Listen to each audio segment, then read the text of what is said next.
Last week, the world said goodbye to the Prince of Darkness. But the real story is that behind the dark persona stood one of the brightest, kindest, most loving souls in rock history. Let's look at some of the headlines. Ozzy Osbourne fans lined Birmingham streets to honor Black Sabbath star. Birmingham lays to rest Ozzy Osbourne, hard-rocking, bat-biting native son. Sharon Osbourne appears to wear Ozzy's wedding ring to late husband's funeral procession. Look, there aren't enough headlines in the world that can do justice to Ozzy Osbourne, who turned heavy metal into a global force. Now, you probably wouldn't put us together. You probably wouldn't think, hey, Dr. Phil and the Prince of Darkness are going to hang out. But I did know Ozzy. I do know Sharon.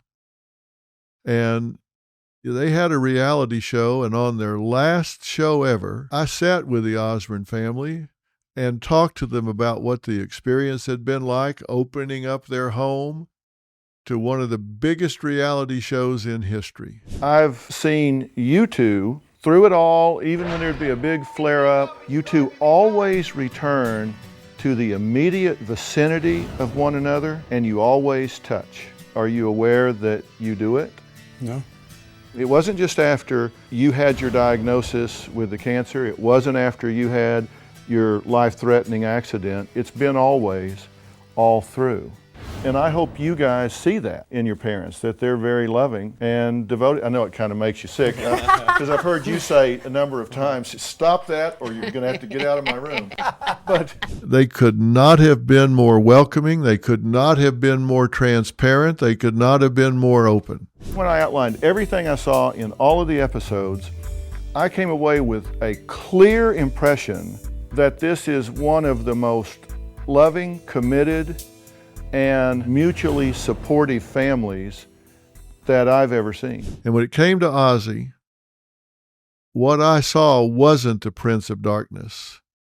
It was a father who loved his family, a husband who adored his wife, and a man who had a big enough heart to let millions of people see the messy truth about life at home. And he was a man who, all I can say was, in on the joke. He knew there was this image, and then there was him. He was in on it. But before all that, let's just start from the beginning. Who was this guy that revolutionized the world on a genre of music? Well, he was born John Michael Osbourne in Ashton, Birmingham, England. Working class, one of 6 children in a little 2-bedroom home. His father worked night shifts at a factory. His mother worked at a car components plant. Now, he left school at 15. He had severe dyslexia and undiagnosed learning difficulties.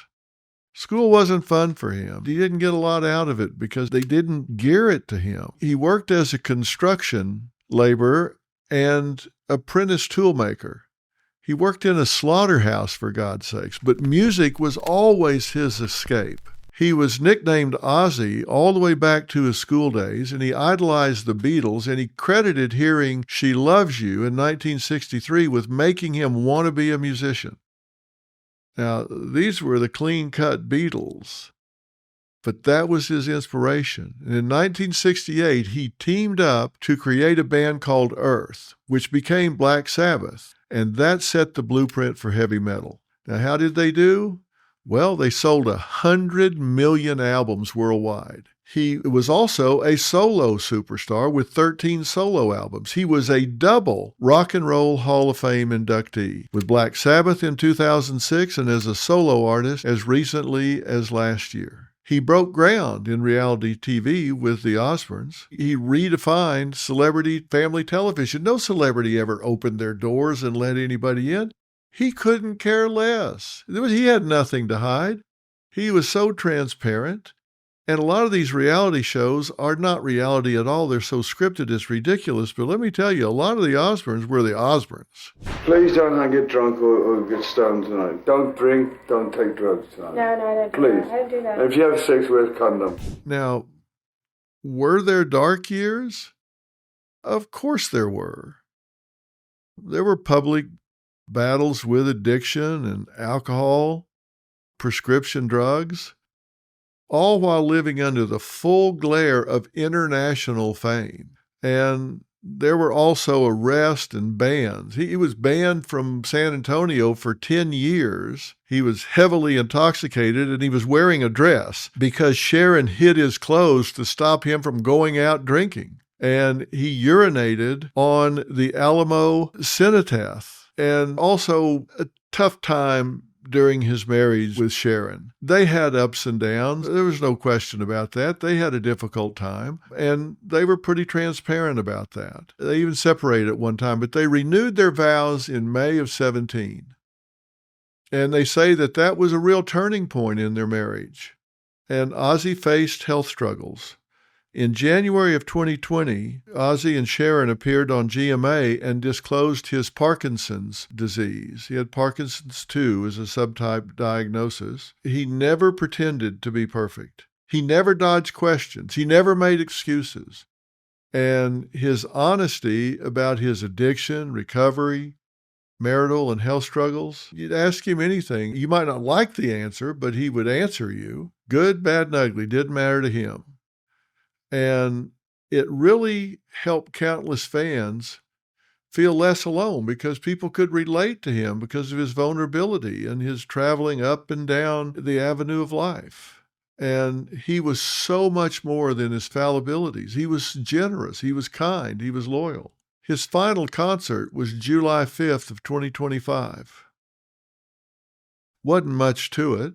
Oh, yeah, he raised $190 million for charities. How about that? He was known for quietly helping fellow musicians if they were in crisis. It didn't matter what it was, legal troubles, addiction, family problems. If he had something to offer, he was there. His honesty changed conversations about addictions. He inspired other musicians to not hide things.